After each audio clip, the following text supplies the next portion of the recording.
Somebody, is it me? Yeah, could be me because I've got a new laptop and everything's weird. Yes, because I poured my water bottle. Welcome to the workshop this morning. Do we have any apologies? I see Eric's not here. I'm assuming it's not an apology for the lateness. Somebody would like to move this apology is accepted. Moved by Morris, seconded by Jeremy. All in favour, say aye. Just remind members that this workshop is open and it's being live streamed today. Move to any conflicts of interest declarations this morning. I haven't been made aware of any. Not seeing any. So I'll hand over to Amy to lead us into the workshop this morning. Welcome, Amy. Thank you, Kia ora. Good morning, councillors. Welcome to our first live streamed workshop. It's lovely to see so many of you here. Thank you. As we anticipate, I guess, local body elections in October, and as we lead up to our pre-election period, we wanted to share with you some information about elections, about democracy matters during that time, about how to stay safe, which is the purpose of this workshop today. I'm joined here by Paula Burke and Gail Jeffries, who have been part of the project team that have been working towards our preparedness for the upcoming elections, and they will be talking you through election matters and our protocols during that time. We'll let them talk, but there'll be an opportunity to ask questions as well, so feel free to do that. We'll also just be taking a small bit of time at the end of the workshop today to talk about local government New Zealand standing orders. They've released their new version of their standing orders and seeking direction from you about when you'd like to workshop those with us. We've also got a draft contact protocol for you off the back of the Code of Conduct conversation adoption that we had at our last council meeting.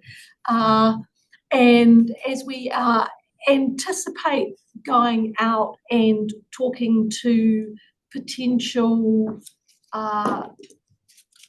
representatives for the upcoming elections, we'll be working on a series of roadshows for that. I've got some feedback that I'd like you to give me to help me build a presentation and talk to potential representatives at all. So we will just take a little bit of time at the end of the workshop to talk you through that. But now I'd like to hand over to Paula and Gail. Thank you. Good morning. So as Amy alluded to, we're going to first start off with regards to our election protocols and your pre-election period being the 1st of July through to election day, 11th of October. With regards to the protocols, we have attached to the agenda the re-election guidelines. The key 3 principles of those guidelines are actually detailed on page 5. And the first one that we want to talk about is the right for the council and elected members to actually continue on with their governance and be able to make decisions during that pre-election period. So for the 3 months prior to the election, your role does not stop. You have to get on with business as usual. But you need to be really mindful of the increased level of media and public scrutiny during this period. And you must be really clear and transparent to distinguish between the activities of your elected members now and the activities if you decide to be a candidate in the election. You'll still have access to the information you need to actually continue on in your role in this period. But EE staff will not provide assistance with electioneering processes and activities. Your request to staff, which we addressed in the Code of Conduct in our last meeting, when we adopted our new Code of Conduct, will be made in accordance with the Code of Conduct. If you have any requests regards to anything to do with your electioneering or your campaigning, that needs to be made through the formal process of Lagoina requests, which is the same for any public person. So you have to make the request formally through the organisation. Our next principle is with relation to the community needing information. I'm going to actually hand you over to Gail around this part. It's about social media, it's about media and how you engage with media through this period. And Gail's going to give you a little bit of guidance. So this, just a few key points on there, and some of them probably when I say them will seem quite obvious, and particularly if you've been through this process before. So I guess the most obvious one is that you can't use council social media channels or any channels to do anything to support your campaign to become re-elected. So, and, you know, and so I know, well, like, you know, we have the social media channels that we have, like mainly Facebook. And so you can go on there if you like something or something, you could like it, but any kind of, if you went on there and made any kind of comment that was to do with elections or your campaign, or even if there was a perception that it could be construed that it might be, we would remove it. Yeah. So the safest thing is probably just not to go there. Yeah, because part of, and I think this will come out a bit later, a big part of it's not only that you make it really clear about, you know, when you're campaigning and when you're acting as an elected member on the business as usual. It's not, you know, it's not only about whether or not you're doing that, it's also about the perception, and that's really clearly outlined in all the guidelines. So anything that can be perceived. So we'll be really stringent about that if we see anything popping up on the social media for sure. And that comes back to that point about being really clear if you are on social media, and you know, I mean, if you probably will be as part of your campaign, that you make it really clear when you are talking as someone who's trying to be re-elected, or whether you're talking in the capacity for the, you know, on behalf of the council. So there, a good recommendation that we've received is that if you have, like, you know, a social media account as a councillor, that maybe it's once you get into that pre-election period, maybe it's a good time to change it to saying you're a candidate if you're seeking re-election. Peter, have you got a question? Yeah, I have. That's all pretty common sense stuff, Yeah, isn't it? yeah. My question is really around the boundary changes in the Hokanui ward, which I'm in. Okay. Does the council have a responsibility to inform all those residents that have been, there's 540 residents out here, or households, they said, that will be voting not for Invercargill, I take it, but for the Hokanui candidates? And there's two big large mesh blocks on the other side of the electorate, I think, that goes into Western close to. Do we have a responsibility to write them a letter and say that you're in a different ward? Because my experience is last time that happened, people phoned me up, and they may have phoned you up to Jeremy to say, why am I not voting? It's quite a shock on the day, and they say, oh, I don't expect to be voting for this person. So are we going to write a letter or do some communications to those residents? Yeah, well, we certainly have communications there that outlines what the boundaries are. I'm not sure about going specifically to people. I couldn't give an answer to that today. Let me take your question away and consider it and come back. Thank you. Okay, so all those principles that, you know, that we talked about, and you'll notice in the information that you have in the re-election guidelines, there's an appendix 1 there, just talks about all the social media stuff. So it's all laid out for you. If you have any questions at all, or a situation happens, just, you know, you're not sure, just come and talk to us in the comments. Yeah. Those principles pretty much apply to the news media as well. You know, if you're approached by a journalist to talk, you know, and you need to be really clear about in what capacity that you're doing that. Are you doing that around some level of business that you're involved in, or around your seeking re-election. So it's just about really making that stuff really clear. A lot of the mainstream media are very aware of the pre-election period, and so things like regular columns in there, you know, like the mayors all have columns and the chair has a column in the Southland Times every week. There's a, you know, it's a roster and they all have it. So they will actually cease in July. And what we tend to do for a lot of council business as well is that we'll often use the chief executive for the official information that is Nickel as well. So because that comes back to that whole thing again around perception. So we are going to be really cautious about that. Morris, you've got a question? Letters to the editor after the 1st of July. If you could write a letter to the editor writing something, could you, provided you didn't say you were a councillor, or is that a bit off limits? Well, I think, be really careful. Yeah, not fair to others who are not. Well, it's about just the integrity of it, really, just keeping everything really clear. Thanks. Okay, back to Peter, then Robert. Just other forms of media too, like I know John and Eric. Have you had that before, John? In what capacity are you? Council, it's But they, in the community. Yeah. And we don't get accusations of crossing the line, really. Robert. Yeah, I think it's a bit vague. We do the best we can do, but I think the test would be, if, particularly letters to the editor or whatever.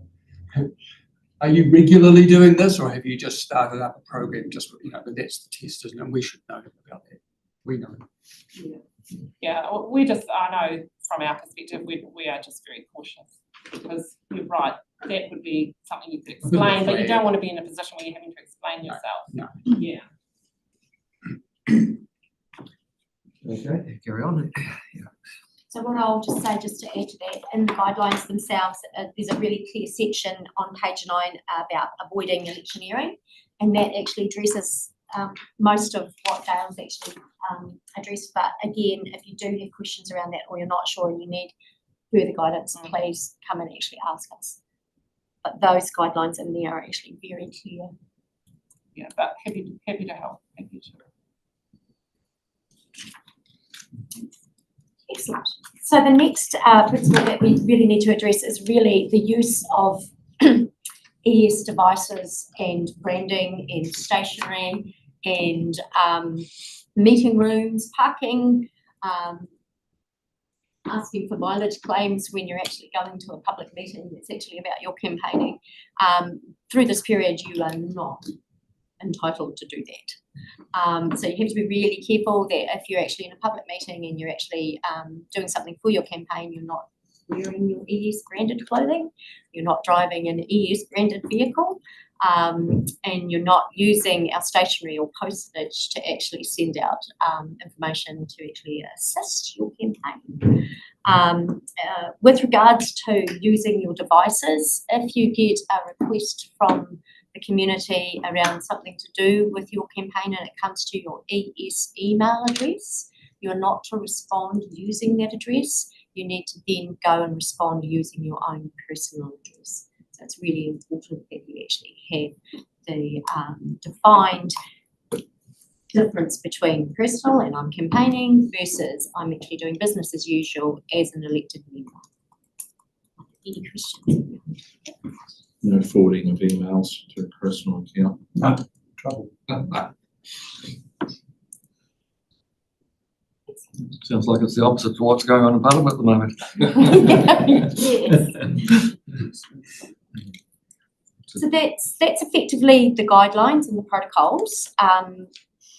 Like we say, you have actually got our assistance if you need any more direction or guidelines around that, if you've got questions. What I will actually, there's just one thing that I really do want to actually address is just thinking about the risks if you get it wrong. So there's a reputational risk to Environment Southland itself and the council, the current standing council. If you get it wrong, there's an individual risk to yourselves as individuals, and there's also a possible political risk if you're actually proposing to be a candidate. You may actually put individual staff at risk if you're actually asking them for assistance around your electioneering and requesting information from them and assistance to actually assist you in that process. So please be mindful of that, and that's where I bring you back to our code of conduct and how you actually request information from staff, and the fact that it needs to go through general managers and or the chief executive. More in writing than verbally would be quite good, because then we can share the actual answer with all of you. And it may also cause a risk to Environment Southland around our resources. If you do start using those resources and something really goes astray, there may be a need for you as an individual to actually compensate the organisation for the loss or damage to that device. And there's the big one at the end of the day is you may actually sway the result of the election. And that puts us into a whole different situation around what we have to do if things go wrong and there's some discrepancies. So just things to be aware of around risk. Thank you, Paula. So if I just summarise, you know, the pre-election period, 1st of July up to election day, this is all about perception. Doesn't matter what you intended or what you did. It's what do people think you meant or think that you did. So you need to be very, very careful. You know, if it helps you, just every time you go to say something or write something, start with in my capacity as, and that's just a really good way of making it explicit to you and everybody else which hat you are wearing. You know, during the pre-election period, if you are doing anything as a candidate, make sure you've got your ES tattoo all covered up. So it's very clear that, you know, you've not got any branding in relation to your role as a councillor, and if in doubt, please ask. Neville. Anything perhaps hasn't been addressed, and I have seen it in some councils, as councillors making candidate speeches during council meetings. So I would expect the chair to be harsh about dealing with that sort of thing. I've seen it happen. Phil. I was just going to ask, is there any war stories of where it's gone wrong in Southland in the past that helps us connect with the risk? Are there any examples of councillor punch-ups or something? Have we got it wrong recently? Have we been pretty good in Southland? I'm not aware of any, but actually we've got some seasoned politicians around the table. Actually, I'd probably invite your colleagues maybe to see if they can share any stories on that one. Not around elections, do you want to just as a constituents discussions, being very physical just about sometimes. Very close to counting. But I think, you know, at the moment there was a letter in the editor wanting to know how councillors vote on the annual plan.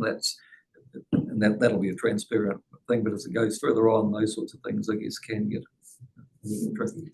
So and you know, around the country, you can see pre-election stuff coming from mayors and other people. So it's just something to be aware of. Robert. Yeah, I'm just wondering.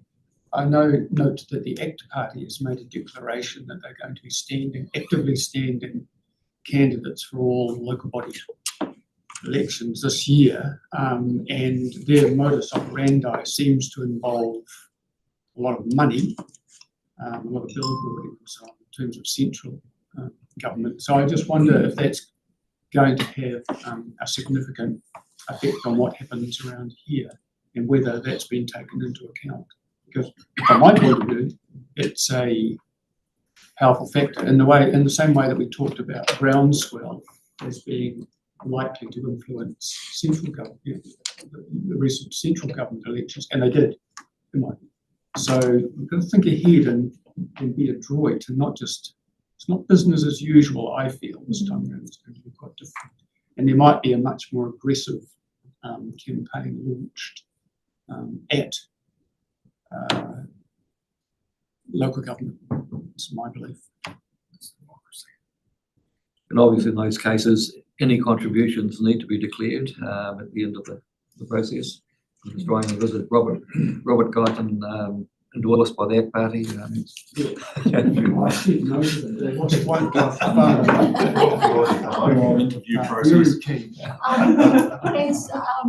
As we get closer to the time in May and June, we, in conjunction with Election NZ, and it's the same with all the councils, will run evenings for people or sessions for people who are looking to stand, where the rules around all of that are quite clearly defined and declared in terms of the rules around contributions, declaring those, the amount of money you can spend, etc., etc. I think the point that you make, Robert, is politics and democracy playing out. Well, except the difference being, I think we've prided ourselves here in this council in particular as being non-denominational, or at least individual councils not being backed by political parties, and this could be a new aspect. Yes. Which I think we should do some work on before it happens, if it happens. Paul and Jeremy. Paul. Thank you, Chair. Just with regards to candidates and where they're coming from, it's democracy, and if you're willing to put your hand up to represent your region, and there may be ulterior motives, then we can't be putting ourselves in a position to try and make voters aware of that. Ultimately, at the end of the day, democracy is democracy. Put a hand up, and we're there for our own reasons and for our ratepayers and constituents. If groups want to put people up, that's great. If people want to get involved in local elections, I think that's a positive. Can I just respond to that? Yeah. Look, that's absolutely right. When you come and I think the proof of the pudding is what happens when you get round the table, right? Because it's the public who do the voting. Yes. For the people who come into this room. But when you come into this room, you swear an oath, and that is to do your best on behalf of the whole region. Yeah.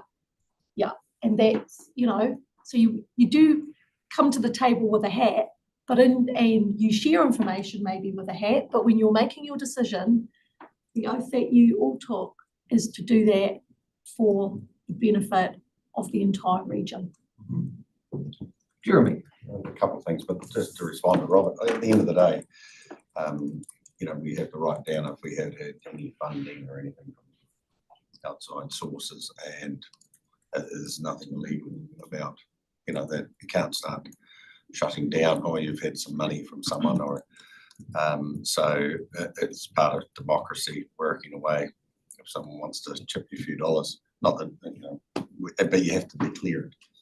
So it all come out in the wash anyway. But I don't think we should be in a position where we're saying, oh, we shouldn't be talking to anyone who's got a bit of funding. That's not democracy. I was just going to say, we can be out there electioneering now. Is that correct? There's no time limit. From the aspect, this is all about us as councillors working through in the next 3 months.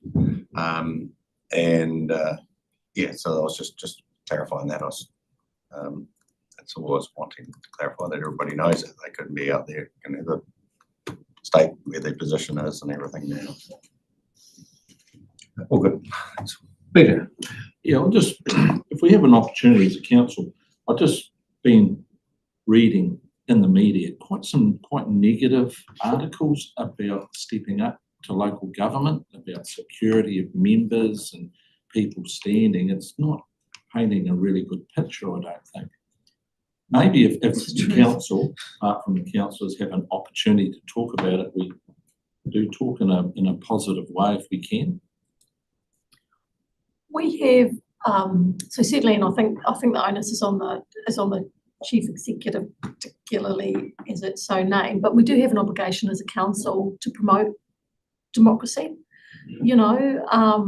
I think that's really important. I know that, and actually we spoke, I can't remember if it was early this year or late last year, about, you know, local government New Zealand have been working on a white paper about increasing the interest in local democracy as well. So it is a thing. You know, it sits within that broader environmental or societal framework where there's, you know, mistrust, misinformation, disinformation, which makes it really difficult. But also, but wait, there's more, to the point that you started from, Peter, you know, local government New Zealand are also aware of, what's the right word? Just a difficult environment for current elected officials, you know, people being targeted with aggressive or unwarranted behaviour. And LGNZ have just released this guidance about how to stay safe, things that you can do to take, you know, to keep yourself safe as a current acting councillor, but also if you are going to stand as a candidate. Yeah, my message is really that I do accept that and I read these articles, but we need to temper that with some real positive stuff and make a contribution to. Yes. Yep. So I can let you know that in the communications we have put together a strategy for how we promote what we are as a regional council with a view to the local body election. So making sure that people are aware of the role of the regional council, but part of that, you know, it's all positive. So part of that will be, I think, lead into what you're talking about. Yeah, and we're looking at doing that nationally as well with Te Uru Kahika. So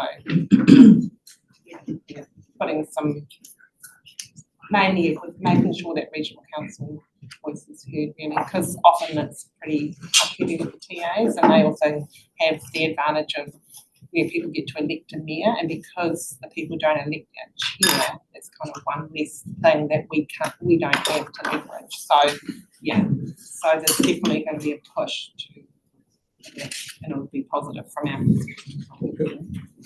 Yeah. So as a candidate, I would suggest you know, we're going to be putting a name forward for the right reason. It doesn't matter. Well, it does matter, but it's not up to me to decide whether someone else has put their name up for the wrong reason. I'm not allowed to publicly try and use that as a tool to put myself above someone else. Ultimately, at the end of the day, when people put their names forward, it's for hopefully the good. Jeremy, just in the process, and obviously we have, as a council or management, do evenings where they prospective people. In those things, often this is the new elections, but it's actually the work involved, actually really explaining. I'm surprised even at the TAs. You know, I know Southland District Council have a council meeting every 2 weeks and things like that. The time involved and things like that. And really, you know, just about the information that's given is really important, because I think we all come on here and we don't realise how sometimes time consuming it can be. So it's just in those evenings and that, just trying to work out, because I don't know, and that sometimes I know people have a different perception of what's involved. I know that I'm just putting that. I don't know whether we've heard that in the pre-election or those evenings. That's what I think I'm just noting that. Oh yeah, no, look, and it repeats some feedback that you gave to us when we did our midterm review, and we talked about induction and that whole lead up to coming to this table and things you wished you'd known, which is why I've got my little list of questions that I wanted to view with you later on.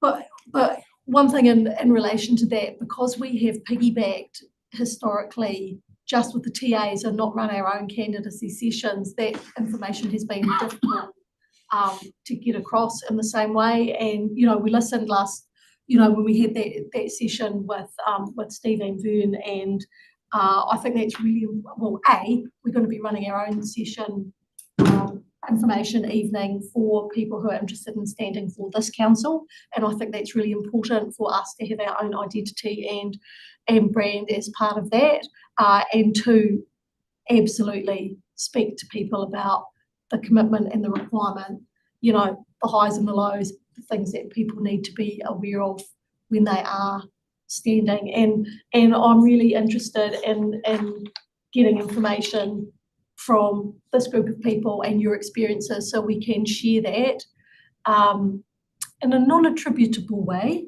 but you know, we can share the lived experience of councillors here with people who are thinking about standing.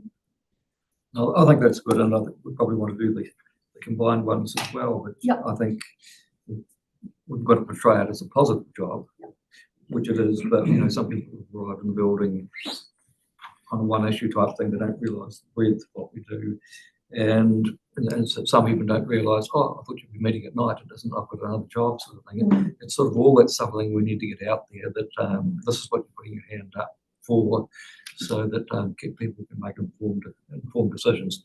And you know, there is a lot of negativity out there, and we want to try and negate that as much as we can. That actually these are important roles, for our region, for our people going forward. But no, all good. Yeah. Oh. And just a number of people who are interested in the election will organise meetings, particularly around Invercargill. I just noticed that leading up to the last election, they invited everybody except Environment Southland candidates. I had to remind a couple of them that we were actually candidates as well. Oh, no, we didn't talk about you. And you're right, and there's a perception thing out there that people actually, we fly under the radar to a certain extent, and people will say, oh, how's the mayor getting on? And you have to explain, well, actually, no, that's our colleagues, we actually are different. And that's possibly part of the publicity we need to do, and I know that the CEs have an obligation to put stuff out before nominations. Yeah, that's their responsibility, so that people know who we are. And that doesn't start in an election, that starts right through the entire term.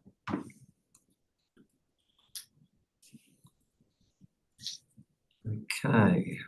It's just, Mr. Chairman, on that indeed. So when the electoral forms are sent out, ours will be combined with the district councils or separate from?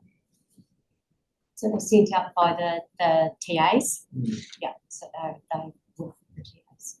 Are the actual, you're talking about the voting forms, are they separate?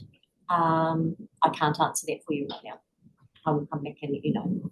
I think that, you know, part of the reason that Neville was saying that we're invisible in the city is that a lot of city people don't really know what we do because we don't affect them directly. So there might be an opportunity to promote that a bit more, maybe, so that people that organise the meetings. Yes, I know I went to one at Rowena Jackson once, and there was no recognition that we even existed at all. So that might be. Yeah, so we'll be trying to rectify any of that sort of stuff for sure. Yeah, and at the moment I'm working pretty hard to try and get our branding on the envelopes for the voting papers. Apparently they're set up only for the TAs, so I've been arguing the point on that. So see if we can win that one. At least we could go alongside. Very good. Lyndall. Yeah, sorry, I don't really have a question actually. I was going to ask a question, but I've just flicked through the paper that you gave us and the answers are in here. So I wanted to know about locking down your profiles and stuff to keep yourself safe, but it's in there. So I'm assuming we're coming to that shortly. It's possibly something you want to think about as well for people associated with you, family members. Yeah, that's right. And further to that, Mr. Chairman, our profiles which are on the Environment Southland website, will they go off at the beginning of July? No, You still council. Yeah. Still got a job to do. That's a bit unclear for those that want to stand. that's always been the process. Yes, I know. You're still elected members until you're not elected members, and Yeah, you still need to be doing your contacted. job. Yeah, and if people want to contact you about something and you're that's concerning them, then they should have access to that information. Please don't delete the 9-year-old, you know, the photo that was about 9 years ago. So it's a lot younger than we do now. I might be keen to use that again. Don't throw them away.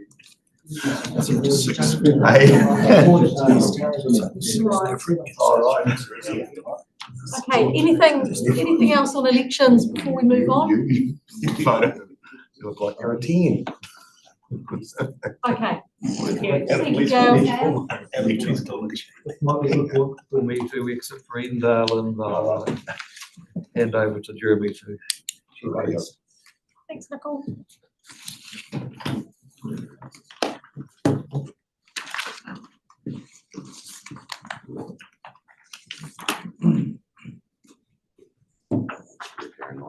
Yeah, we carry on. Get some cheese, Nicole. Get some cheese. Don't get mugged, it's worth a lot of gold. Oh, okay. I'm just gonna see milk powder went up 6% last night, so. We had afford it. Right, Amy, you'll. Right, yes. hang on. So moving on to the next part of the workshop, and despite the disproportionate space that it took up in your agenda, yes, I'm not thinking that we're going to spend we're not actually going to workshop matters inside the standing orders today. I'll just get Paula to talk what we are here to do, what direction we're seeking from you on this. So we are seeking a direction on this with regards to the new standing orders. So through the actual period of the elections and prior to the elections, it's generally recommended that we look at the standing orders and update the standing orders. Local Government New Zealand have created the new standing orders template for 2025. We are still working with the template from 2019, which was readopted in 2021. What I'm seeking is some direction with regards to, do you want to workshop and look at refreshing your standing orders prior to the election, knowing that they've got to be readopted after the election? What I've actually given you here is a little bit of pros and cons around why would we do it before versus should we leave it and do it after. Probably the biggest pro I see from doing it before the election is that it puts the council in a really good space with regards to its administration, having the most current document available. It could be workshopped with elected members that are very aware of what the current standing orders are and what the changes may be. What I can say, the changes aren't great. Our current standing orders are addressing a lot of the matters that are options in the guidelines, but you do actually have to reconfirm those decisions around which options you are taking around some of those matters. It would be really nice for a new council to come in, and if there are returning councillors, to be able to re-adopt those standing orders and workshop them with experienced councillors who have already gone through the process, so it might be quite a quick process in the new triennium. So they're the pros. With regards to cons, it's additional time you need to spend in workshop to be sitting and workshopping the new standing orders. Do you want to do that right now? And generally that's it. That's effectively it. So I'm seeking direction from you whether we want to go into that process prior to the election or after the election. Got Eric, Robert, John. I think we're all going to have a say in here, but we'll start with Eric. Thank you, Chair.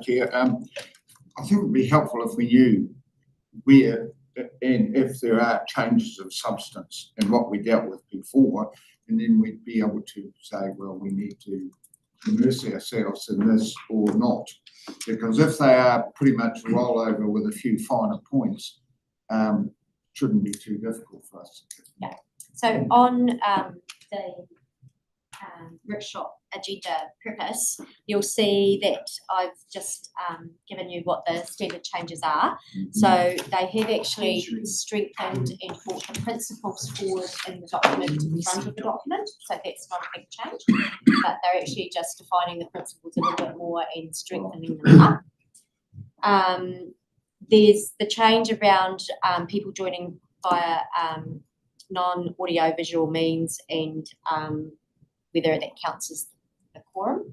Now that's already in our standing orders. It's just we need to readdress the options that we have from the guidance document to say and reconfirm that that's what you want to do. Yep. There's an addition around urgent meetings. Now those urgent meetings are related to straight after the elections, and if we haven't actually appointed a chair, that the chief executive can call the urgent meeting and actually chair the meeting, whether we want to go into that process or not, but it's more detailed in the guidelines. The other one that's actually I haven't listed there is also the right for the chair to have a vote. Casting vote. Yeah, so the options are back in there. We already have that in the standing orders, but we have to just readdress the options around that. And that effectively are the decisions you need to make if you're going to workshop. Robert. Thank you. Yeah, I think it's a good idea to do it prior to the election because I don't think we look at these matters often enough, in my view. And then to have those people who are returning strengthened by just having had that experience. I really like that idea. I think it's really good because it'll make the, as you said, make the second round much more, flow much more easily. Some people do know what they're talking about. So yes, that's my view. John. Thank you. How has it been addressed in the past when we've looked at the standing orders? How often has the standing orders been? So like I said, these current standing orders were actually adopted in 2019, re-adopted in 2021. We didn't update the template at that time. So we're not current with the most updated template from local government New Zealand. And they were done before or after, or were they done around this time, or were they done mid-term, or when were they done? Oh, I couldn't answer that, to be honest with you. Find out, come back to you. Find out. At Lyndall, Phil, Peter Morris. Thank you. I'd like to get it sorted as soon as we can, actually. I initially thought, oh, let's leave it till the new council, but actually the induction process is going to be extensive enough and might be strengthened by the fact that this is current and in place already, so that those that induction work can be done and early decisions can be made. So, and the benefit of the people around the table and any of their current experiences would be helpful before some of us maybe not here. So sooner rather than later, please. Cool. And I would strongly advocate to get as much achieved as possible prior to the election, given that council is not doing plan change to Etahi, not rolling out freshwater farm plans. We get to do something this side of the election, and we might as well make use of the time available to us to get that done. So I would strongly advocate to get as much done as possible on that front. Peter. Yeah, I'd also, just to temper that a wee bit, needs to be re-adopted for the new council anyway, it says at the bottom there. It'd be a really good opportunity to infuse it into induction or something like that, to get people, instead of us just talking about it up front and then we get into a new council and some of us said, oh, I've already talked about that. So Suggesting that would be a good idea. There will be support and training and refresher training for standing orders through the induction process as well, whether you're actually workshopping the content and the choice versus actually, hey, here's what they are and here's how you use them. We'll make sure that happens. Thank you, Mr. Chairman. Well, actually, I agree that we should do this before the election. election, I don't know if there's actually a lot of stuff to change there, really. I think we could have a discussion about the interpretation of some of the guidelines or the rules. Yeah, be useful. I've read through it, and so I've got a few there. I don't know when we can discuss those, but I'm in favour of dealing with it before the election. As I say, I don't think it'll be a monumental task. I think a lot of it's all pretty sensible stuff, most of it. John? So just a quick one, talk about the standing orders and induction. I know this is off topic a little bit, but just wanted to touch on that. Is there an opportunity for us to feed into how we think what information should be included in induction Yes, as current councillors? that will be our next workshop with you on democracy matters. Yeah, I think, like at the end of the day, it's, well, everybody sort of agrees to get on with this, because there are certain things you just say, you want it all nice and tidy for the next crew that's, whoever's going to turn up here, and they've got to have a feeling that, okay, we've tidied up if there are a wee few issues and that they can hit the ground running. And certainly the induction side of things is, we've got to make sure, sit down and say, this is how we think what the new councillors will need to know, what's important, and get them going as fast as we can. So yes, we can. Like Phil said, we probably have a bit of spare time, well, technically, that we could, we want to finish off in a positive way and get a few things tidied up. Phil's keen, he's got a lot of spare days by the sounds of it. Was there John? No, Paul, sorry. Yeah, I totally agree with Mara. So, sure, let's workshop it, get going on it, but it's not overcomplicated. Let's highlight where the changes are, maybe a few interpretive things, but get on with it, because we've got a lot of other work to do as well. So, coastal plan as well, things like that. So let's not overcomplicate it. Let's, simplicity is the key here. Mr. Chairman, could I just say too, we've got to be really careful too, because we use the word a new council, and that's what it is. There will be a new council with new people sitting here, and we need to be careful we start determining the fate of that new council. So I'll just temper that a wee bit about doing too much, filling too much in. I think it's about making sure they've got the information, what we believe. We're probably bringing our experience from when we started and things like that too. I agree. I mean, we're not saying, oh, this is what you should be doing, but it's actually making sure this is about process around meeting standing orders and things. It's critical, showing a bit of respect around the table. Through you, Chair, and just back to Paula's point, the new council will be required to adopt the new standing order, so there's an opportunity for any question, interrogation, involvement for whoever's sitting around the table at that point into those standing Yeah, orders. my concern is just around trying to shape a new term. Just be careful around that. The future. Okay. One final little point.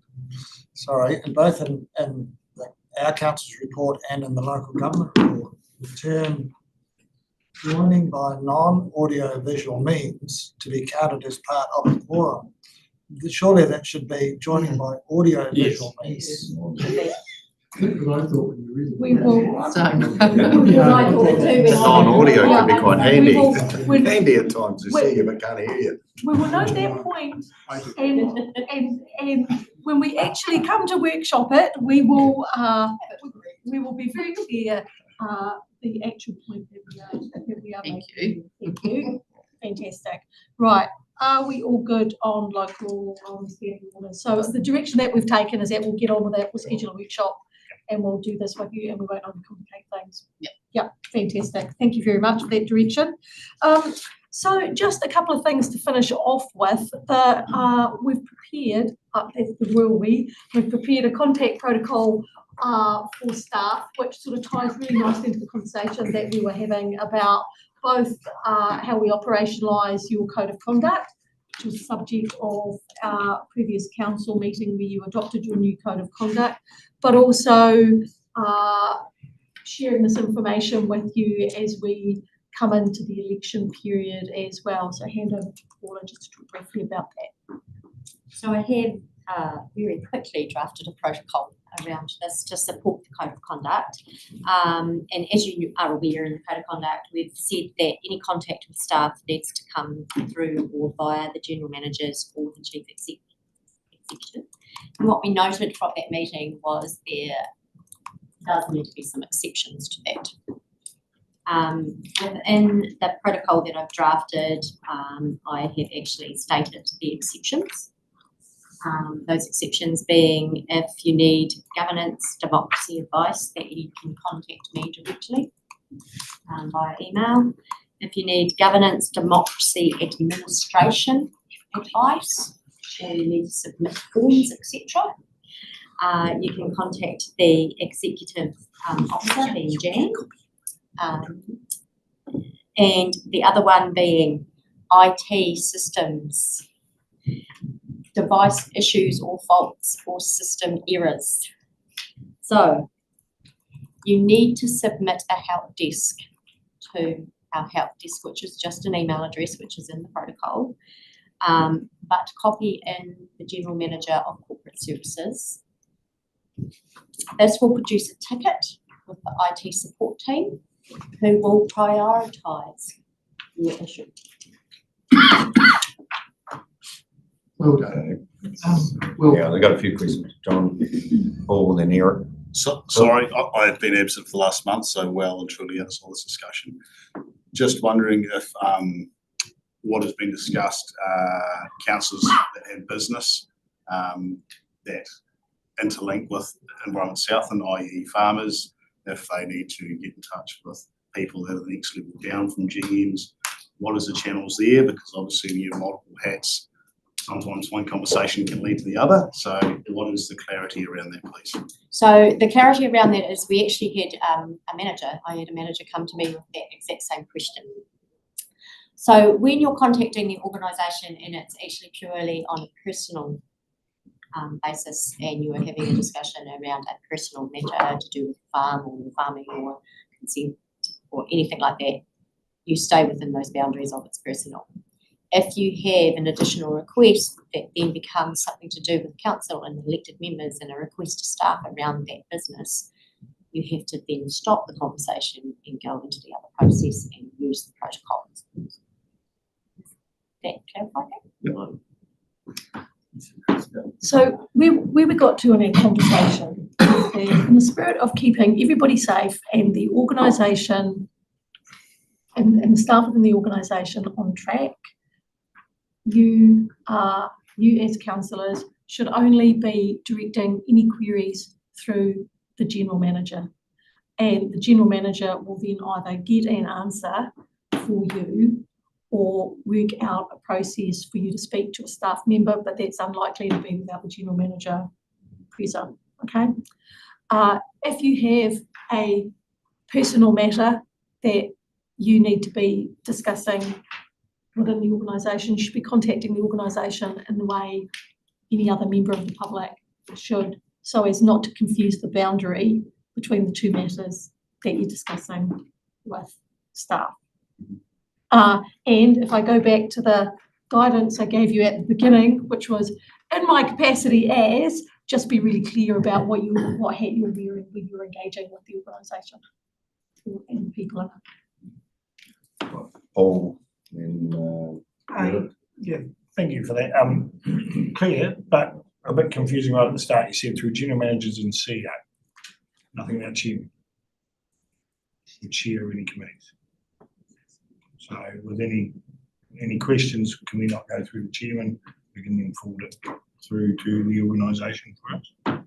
Because you were general managers and CEO was what you stated, but nothing about the chairman. So you're saying if you have a request that you want to put through the chair can then go and contact. As an example, say I have a ratepayer with a major issue regarding other TAs and including this council and the likes, and it's an overarching, really large issue. And for me to deal with it, I'd have to go to multiple managers, whereas I shouldn't really be dealing with it. I should really say, hang on, here's the information I've got. Can I then go to the chairman, who then initiates something through the CE, general managers, to get some answers for what's required on that situation? We'll take that away and we'll give that some more thought, because actually there was a piece of work that we're still working our way through, which is about how to deal with ratepayer issues, complaints, and how we best manage that. So this is pretty overexpanded issues over numerous TAs and consenting and a pretty large broad thing that there's a lot of information coming towards me that can then be shared with the right people to make sure that it goes to the right people. Yeah, that's where I'm. Just in regards to that, we always said, you know, I have copied CE into going to a GM. I got told by CE, say, what are you copying me in for? So we still able to go to the GM, send the emails to GMs directly, any of the councillors, and that's an avenue, and we can go from there. I was just clarifying to make sure that isn't changed. The GMs will make that determination. Yeah. I'm going to list Paul, Eric. Yeah, I think, look, standing orders are the fundamental set of rules that keep us on track. And so I think it's appropriate that we have a look, because we're the ones that have had the last 3 years rather than if there's a big change. These particular standing orders kind of make sense to me. The question I have, and someone may say I should know this, is that they're not user friendly. Now, when I got my first set, I put them in a folder and I carried them with me for the first term that I was here and only used them once. But the point I would make is that they need to be more accessible. If I asked each of you where the last set are in your filing system, I wonder if you could find them. And what I would suggest, if it doesn't exist and I don't know about it, is LGNZ make them into an app that we carry with us, so that we actually have them and we are acquainted with them and we can look them up and use them and do whatever. But they're not laid out in a very user-friendly manner. And I just think if we had an app where we could just say urgent meeting, there it goes, or something like that, what happens, and you get the answer coming up. And all of that technology is available today, and we ought not to be carrying around an A4 folder. Totally impressed with that. Yeah, totally impressed with your idea. We will take that feedback away and we will have a look at it for you. Yeah, well, it's not for us to do, but LGNZ should be able to do it. That is exactly where I was thinking about directing the question. But you know, we can also make physical copies available for you. If you would like a pop quiz, we can also do that for you. No, don't do that. Okay, right. We'd look silly. Yeah, we've got Phil, Morrison, and myself. I've just got another question. I'm just going to point out, Sorry. so that my copy is available on my laptop. I have a laptop with me at every meeting I go to. It's easy enough to do a word search for urgent meeting in the electronic version of. It does do it. Yeah, you just search, Control F, find a word, type it in, and it'll take you to every instance of that particular word in the digital. So I mean, we've virtually got that anyway. I don't know if it requires a great deal of investment, just perhaps making sure people make it a bit more user friendly. Have got it available on their laptop, or even an indication so that granddads like me know where to look for it. I'll just sit next to the youngest. The point I was going to make was around the issue of working groups, because occasionally we convene a working group, which is not a committee, it's not a joint committee, and I just know from my personal experience, I frequently engage with one of the staff members, in this case Anka, who's kind of the go-to person on the climate change working group. And I mean, I just wanted to, just grab a working group that convened at times. I mean, there could be other things where it requires a working group to convene. I'm just wondering, in terms of understanding or mapping, what is the way to manage that? Because I frequently engage Anka, but I don't engage Rachel or as her GM. Thank you. We'll pick that one up as well. Whether it's simply a matter of the GM delegating, saying on this particular issue, please communicate directly, and I'll just drop in if I need to on the conversation. We'll clarify that. Morrison, and then Thank you, Mr. Chairman. We have an opportunity, all of us, at each committee meeting, council meeting, to have a written question so that we all hear that. We can see that at the last policy and strategy meeting or council meeting, we had John and Peter had a written question about particular issues that their constituents were concerned about and they were concerned about, and they were written out, and we could all see that, and the staff provided a written report, and that's all recorded in the minutes. So I think this is an opportunity, a facility that we don't use as much as we should.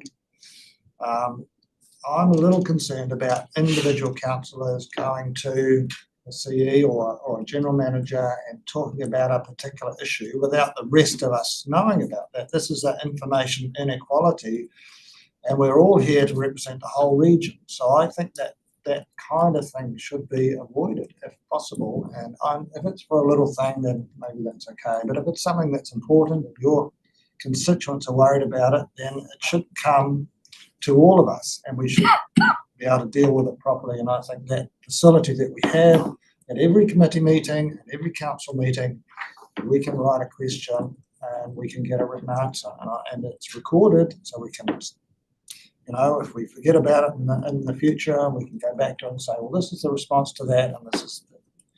So I just implore all of you to use that more. Yep.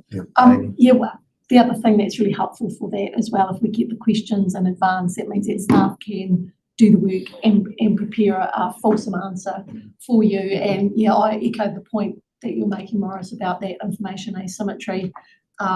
It's always helpful to make sure that everybody's got the same knowledge. It makes for better decision making around this table as well. So I just encourage you to do that. We can think about ways that we can maybe foreshadow upcoming meetings and invite questions from you in relation to that too. Good, Linda. Thanks, Chairman. We've digressed quite a lot, so I've got 4 things now instead of the 1. As far as contacting the chairman or the CE or the GMs, I always CC in the people I think that need to know. So I would always CC Nicola in anyway, if I was contacting the GMs or the chair or the CE, sorry. The standing orders, to your point, Eric, you might have noticed that when I sit down to chair an SNP meeting, I've got a spiral-bound copy of the standing orders beside me, and Michaela has amazingly tabbed the most frequently flicked 2 pages for me. So I've got a hard copy, but I think it's always also on the website, is it? Are they on the website as well? Yeah, so there are those. No criticism implied. No, I'm just saying, I'm not taking it like that. I'm just saying that actually that's, I'm a paper person, so I like to have a copy with me. And it's only about that fat, it's not like that. The other thing about, to Morris's point really about the kind of offline conversations, I don't know, this might be slightly a side issue, but we quite often have email conversations and in some cases, staff have asked us to provide feedback for a consultation document, but because of the time frame is really short, we've done it online. But there's not necessarily any way of capturing either of those conversations necessarily. I mean, I know that the consultation input that we give is captured by staff and fed into the final consultation. Yeah, the feedback to whatever ministry or whatever. But that's the staff's coordination of that information. There's not necessarily a comprehensive record of everybody's input, ridiculous or otherwise. Do you know what I mean? So those 2 things at some point, and maybe not right in this conversation, I'm not sure, those offline debates that we have, and I try and avoid them because they're not in this forum. But those, yeah. as well as the consultations that, and it's a really effective way of capturing our input at short notice by staff, so I'm not criticising that. I'm just concerned that if anybody challenged Marcus or whoever the staff member was about what the content of our feedback was, what the feedback loop capture is like. So what I can just add to that with regards to the staff requirement under the Public Records Act, if you're providing that feedback in that way, they should be actually retaining that Yeah, information of course. in our record system, Yeah. so that if it did come up, it would be actually available as the background information. Through you, Chair, though, I think the point is about how do we make that information about who said what and what they think about things accessible To the rest of us. to this group. So I take that away to do Yeah. some thinking about that. Because sometimes some of us, Can be helpful. feedback and some of us don't. And so if you've missed that email or whatever, then it's, anyway, thanks. So, Mr. Chairman, oh, sorry, just about that particular point. Oh, sorry. I Just can- quickly, You don't want to interrupt. I don't know, I've got Neville and Robert. My brain's been a bit slow to catch up this morning, but I've been puzzling over what Paul said about interactions with staff. And I have a regular meeting with consents manager, compliance manager, and emergency services, emergency Southland manager prior to any of the meetings that I'm going to chair to go through the agenda. Is that going to change? I've only been doing it for many, many years. Right, we'll come back to you about who is the most appropriate person for you to be speaking to in relation to those meetings. And vis-a-vis the point before, I think it's similar to the working groups, just making sure that we've got some clear advice here. So that's the question I was skipping over myself to get everybody else into it. Now that Neville's brought it up, is that, to be honest, we build up trust and things and the telephone calls don't just go one way in regards to that. So but it also is saying if you are a chair of a committee, you need to have that access to the GM or whatever and feel I can ring them or not probably go through. I mean, as Neville said, it's talking about committee meetings and that. There has to be a flexible, I would have thought. It's not going overpowering. I don't know, how should I say? Just trying to be very diplomatic about it. Yep. But there's also a lot of trust there built up and the communications go both ways in regards to that too. So how we can keep it clear and transparent. I'd suggest, Mr. Chairman, instead of trying to think of every possible outcome, maybe it goes back with the GMs using their judgment around particular issues and they make the call. The main thing is that we talk to them. Robert. Thanks, my question's Morris. been answered. Yes, all good? Yep. Likewise. Well, just to Lyndall's point there about making submissions at the request of staff, and I'm heartened that all of those submissions will be recorded and anybody could access them if they wanted to, but also it may help if when we do reply to those requests, and people may be doing this anyway, they should reply to everybody, so not just to the person you're sending the comment to, so it goes to all of us. Chair, a couple of things about that. Sometimes we use a Survey Monkey or something like that, so you're not always going to get the opportunity to do that. And in relation to that, I just encourage judicial use of the reply all function, because sometimes, and I think Lyndall, it might have been you saying, these email conversations that go on, sometimes it's not just councillors that are on the distribution list, and that conversation that you're having is visible to more than yourselves. So yeah, a number of things in there. I think, look, I've heard that it would be useful to understand who responded in what way to those sorts of things. So we'll go away and think about what a sensible protocol for sharing that or bringing that back to you could be. Yeah. And just a little bit of a continuation onto that. Just remember your risk around Lagoima. and privacy requests. And what you do put in your email content, what you report on, and where it's held. Just be very, very important. Can I just add also, just a wee bit to what I was just saying before, hopefully I'm clear, that often, it's very, not often, very rarely, we're living in our community and sometimes the information we have, we want to make sure that if the right person will need to ring a certain counsellor in an area, ask a simple little question just to, I don't know what it will be, I mean, but that they have the ability to do that, because we're always saying we are the community and often we're living there and we know what's going on and things like that. Now, I don't know, or how do you feel about, you know, it's trying to bring it in. I'm just trying to, how do I say that in a nice way? I'm trying to understand. I'm just saying trying to that we've got to have a understand bit of trust in the system. Jeremy, are you saying if a staff member wants to use you Yeah. as a way to judge the temperature of an issue in the Yeah, the community? just sometimes. I know we do it through the proper channels, like, you know, we get feedback, like freshwater farm plans, grab the farmers, let's have a, well, how does this look? That's cool, but often there's communication, but there's other little things go on in a community and it's actually who's on the ground there.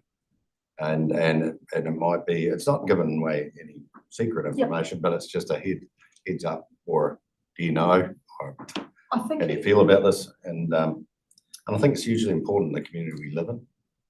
I think it's, I've written down here before, because I think, you know, to the point about having a the mirror or the reciprocal side of the council protocols was the staff protocol. Yeah. Okay. So noted. Not necessarily agreeing, but let me come back with a process. Let's come back with a process, because you know we don't want to.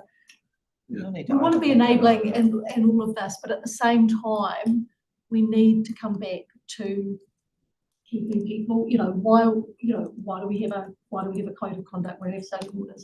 You know, to keep things on track, to keep people safe. In process. I'll give you just a simple example that someone might be looking at a property gate. We don't know who owns that place. Do you know it's in your area? Do you know? You know, it's simple. And I can say, yeah, it's such and such, or it's this is leased by this. Now, are they not going to feel like they can ring us to ask those simple things if you get too strict with your things? That's what I'm just. You've got that local knowledge. Anyway, John. Yeah, just want to support Jeremy on that. We are in our community, and quite often, sometimes a simple phone call can resolve any preconceived thoughts or issues or tensions, and it protects the community and the reputation of VES a lot of the time in those conversations. So I don't quite know how you manage that, but fully support what Jeremy's saying. Yeah, Lyndall. Yeah, just you know, we don't need to overthink this, right? But heaps and heaps of common sense. And from staff and councillors, and just remembering that you know, it's not our prerogative to go to staff on the ground stuff particularly and ask them to do stuff.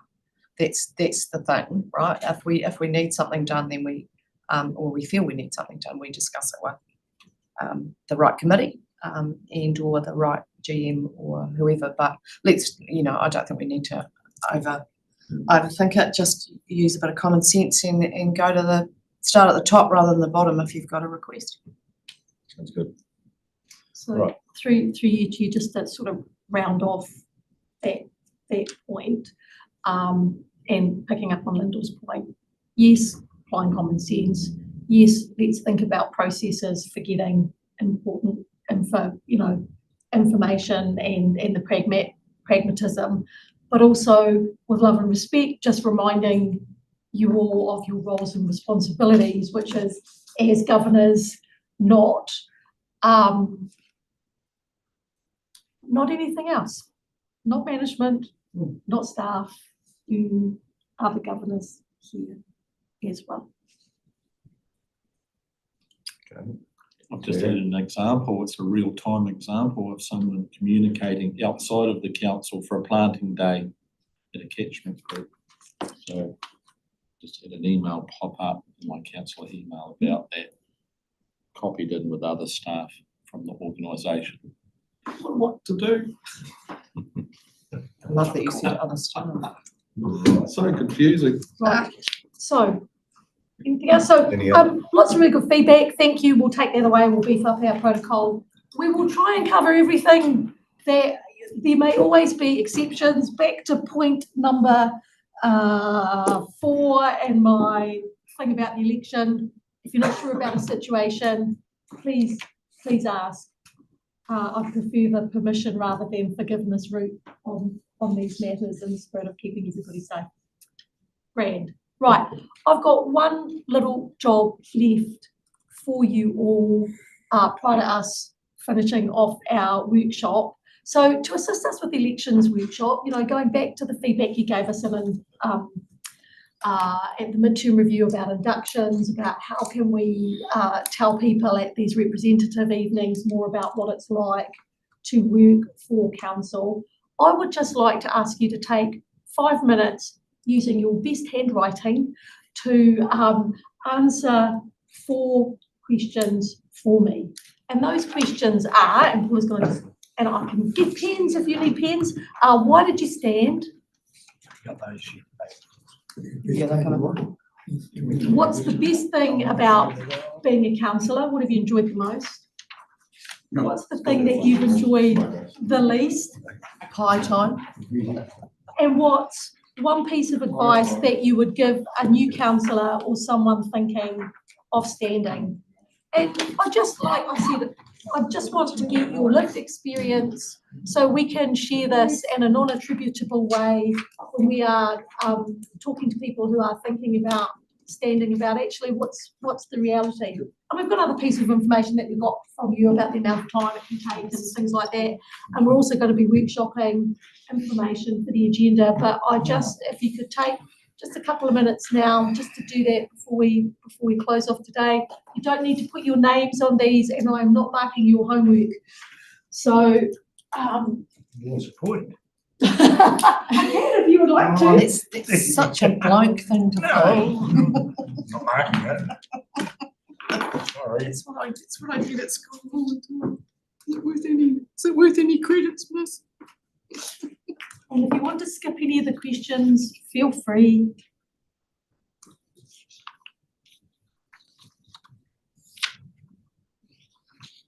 And we won't be talking about them or sharing them. I'm just going to collect them at the end of the session. I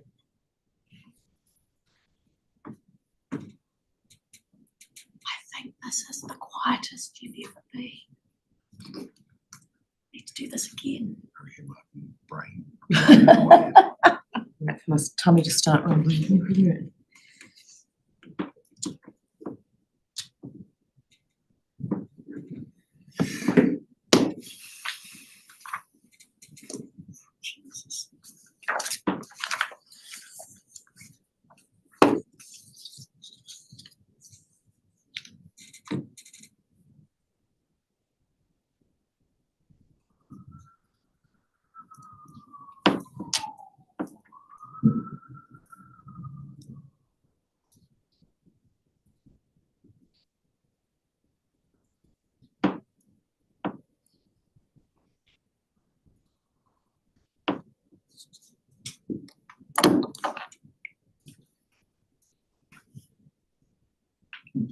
Oh. Brutally honest. PC honest. Worst thing. The thing you have enjoyed least. In the eyes of Jared. Phil. You're not allowed to name names. No name. Can you spell your name, Phil? PH. The war stories. Oh.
I was trained to be a doctor.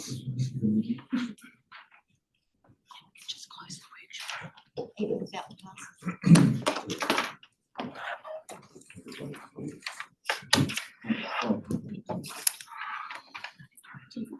Yeah, I was just gonna say, we'll finish up, but if you finish up on these things, it'll be the end of the workshop anyway, so thanks So, yeah. for all that.